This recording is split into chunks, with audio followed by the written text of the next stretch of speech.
Welcome back to Old Charles, the channel where we explore the fascinating world of rare and collectible coins. In today's video, we're diving deep into one of Australia's most interesting decimal coins, the 1972 Australian 10-cent coin. We'll uncover its history, design, mintage, current value, and how its condition can make a huge difference to collectors. So, stay tuned till the end because you might just discover that a small coin sitting in your drawer is worth more than you think. Let's start with a bit of history. Australia officially transitioned to the decimal currency system on February 14, 1966, moving away from the old pounds, shillings, and pence. As part of this change, the 10-cent coin was introduced, replacing the old 1 shilling coin in value. The design of the 10-cent coin has remained largely the same since its introduction. The obverse or front side of the coin features the portrait of Queen Elizabeth II, designed by Arnold Machin in the earlier years. This portrait was used on Australian coins from 1966 up until 1984. On the reverse or back side, you'll find the iconic male superb lyrebird, a native Australian bird famous for its remarkable ability to mimic sounds. This design was created by Stuart Devlin, the same artist who designed many of Australia's decimal coins. The lyrebird design has become a timeless symbol, still seen on the 10-cent coin today. Now, while the 10-cent coin is still a common circulation coin in Australia, the year 1972 is special because of its extremely low mintage compared to other years. In coin collecting, mintage is everything. In 1972, the Royal Australian Mint produced only 5.6 million 10-cent coins. To put this into perspective, in most other years, tens of millions of 10-cent coins were produced. For example, in 1971 there were over 21 million minted, and in 1973 there were more than 45 million minted. This makes the 1972 10-cent coin one of the key dates for collectors of decimal coinage. Its low mintage means it is much harder to find in circulation, and as a result, it has become a sought-after piece in the numismatic community. Now, let's get to the most exciting part. The value of a coin depends heavily on its condition. 4 circulated examples. A 1972 10-cent coin might fetch anywhere between $1 to $5 AUD. But if you have a coin in very fine, VF, or extremely fine, EF, condition, it could be worth around $10 to $20 AUD. However, the real jump in value comes when the coin is in uncirculated or mint state condition. A 1972 10-cent coin graded as mint state, MS65 or higher, can be valued anywhere from $50 to $150 AUD, depending on demand and the grading company. Some high-grade examples have even sold for more at auctions, proving just how much collectors value this coin. So, if you happen to find one in your collection, don't just spend it. It could be worth much more than 10 cents when it comes to coin collecting. Condition is everything. Collectors grade coins based on how much wear and tear they show. Here's a quick breakdown of what that means for the 1972 10-cent coin. Good, G, to fine, F*** heavy wear, coin details are flat, and it may have scratches. Value is usually low, around face value up to a few dollars. Very fine, VF**, some wear is visible, but most details of the lyrebird are still sharp. Value increases significantly, around $5 to $10 AUD. Extremely fine, EF**, very little wear, fine details are intact, and only slight marks are visible. Value can reach $15 to $20 AUD.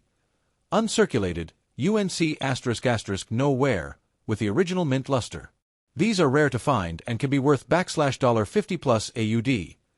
Asterisk proof or high mint state, MS65, MS67**, professionally graded coins in pristine condition.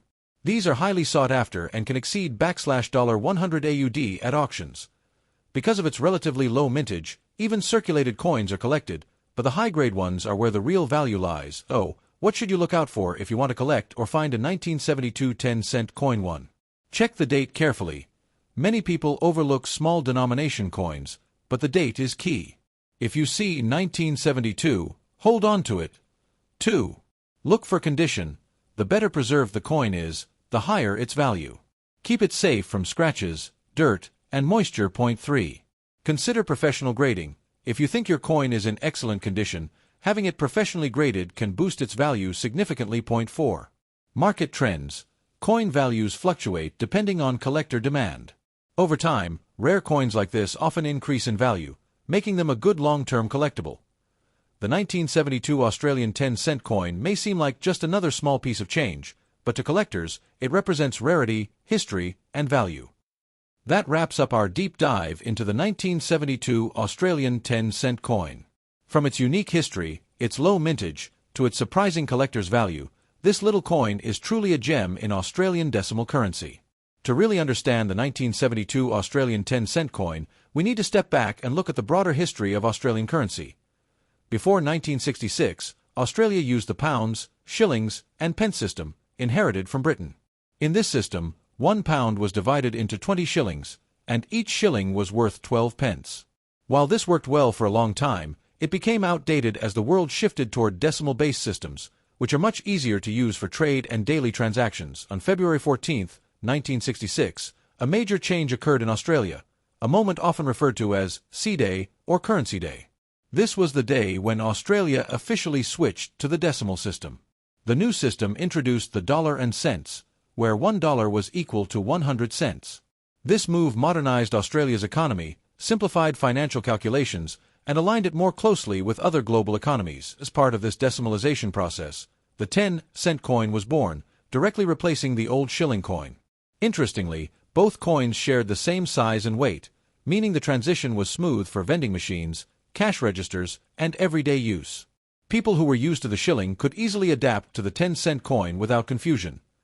The design of the new 10-cent coin was entrusted to Stuart Devlin, who would later become world-famous as a master coin and medal designer. Devlin's choice of the superb lyrebird for the reverse design was brilliant. The lyrebird is one of Australia's most unique creatures.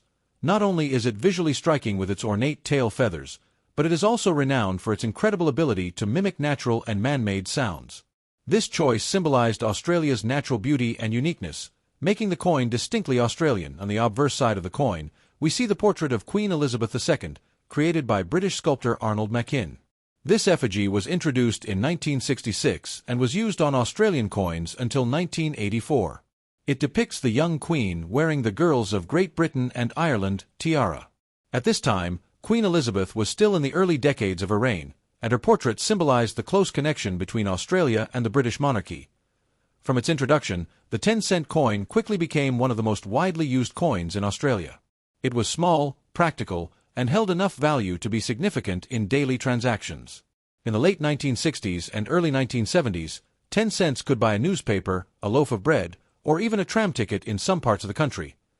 Now, here's where the 1972 coin becomes unique in history. By 1972, the decimal system had already been well established for 6 years. Coins were circulating heavily, and demand for certain denominations rose and fell depending on economic activity. In 1972, for reasons tied to economic conditions, production decisions, and existing stockpiles from earlier years, the Royal Australian Mint produced a very low mintage of only 5.6 million 10-cent coins. To put this into perspective, in 1966, the first year of issue, over 30 million 10-cent coins were minted.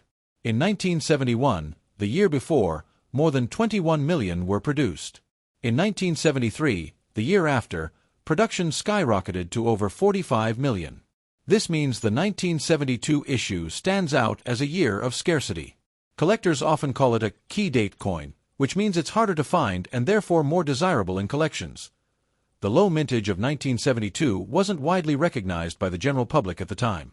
People continued to use their coins as normal, not realizing that one small year of production would become a highlight for collectors decades later. But as the hobby of coin collecting, or numismatics, grew in Australia, collectors began to notice the rarity.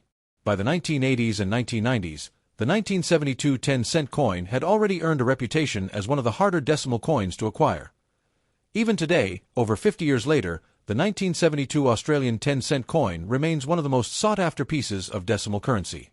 Its story is not just about its scarcity, but about its place in the larger narrative of Australia's transition to decimal money, the artistry of its design, and the way small mintage figures can turn an everyday coin into a collectible treasure. Now let's talk about one of the most important aspects of coin collecting. Condition. Condition, also called grade, is the single biggest factor in determining the true value of your 1972 Australian 10-cent coin. Two coins with the same date can have completely different prices depending on how well they have been preserved over the years. Coin grading is an international standard used by collectors, dealers, and auction houses. It ranges from good, for a very worn coin, to mint state, or proof, for coins that look almost exactly as they did the day they left the mint. Let's go step by step and break down what each level means for the 1972 10-cent coin. Collectors and grading companies often give precise grades to coins in mint state, such as MS-60, MS-63, MS-65, and even MS-67. An MS-60 coin may have minor flaws or dull luster, while an MS-65 or higher coin will look almost perfect, with brilliant shine and only a few tiny marks visible under magnification. These are the coins that collectors dream of finding, because they combine rarity with exceptional quality. Value, $80 to $150 AUD or more, especially if graded and certified by a professional service like PCGS or NGC. Although the 1972 10-cent coin was not officially issued as a proof for circulation, some special collector sets may exist from that period. Proof coins are struck with polished dies on specially prepared planchets, giving them a mirror-like background and sharp details. These are highly collectible, and if you own one, its value can be much higher than circulation strikes. Always handle coins carefully, preferably by the edges, to avoid adding fingerprints or scratches. Store coins in a protective holder or album to maintain their condition.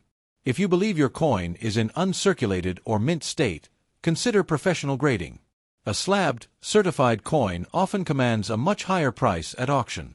Remember, condition not only affects value today, but also how much your coin may be worth in the future as collector demand increases. That's why condition is absolutely critical when we talk about the 1972 Australian 10-cent coin. While a heavily worn example might only be worth $1 or $2, a high-grade or mint state coin could bring in dozens or even hundreds of dollars from the right collector.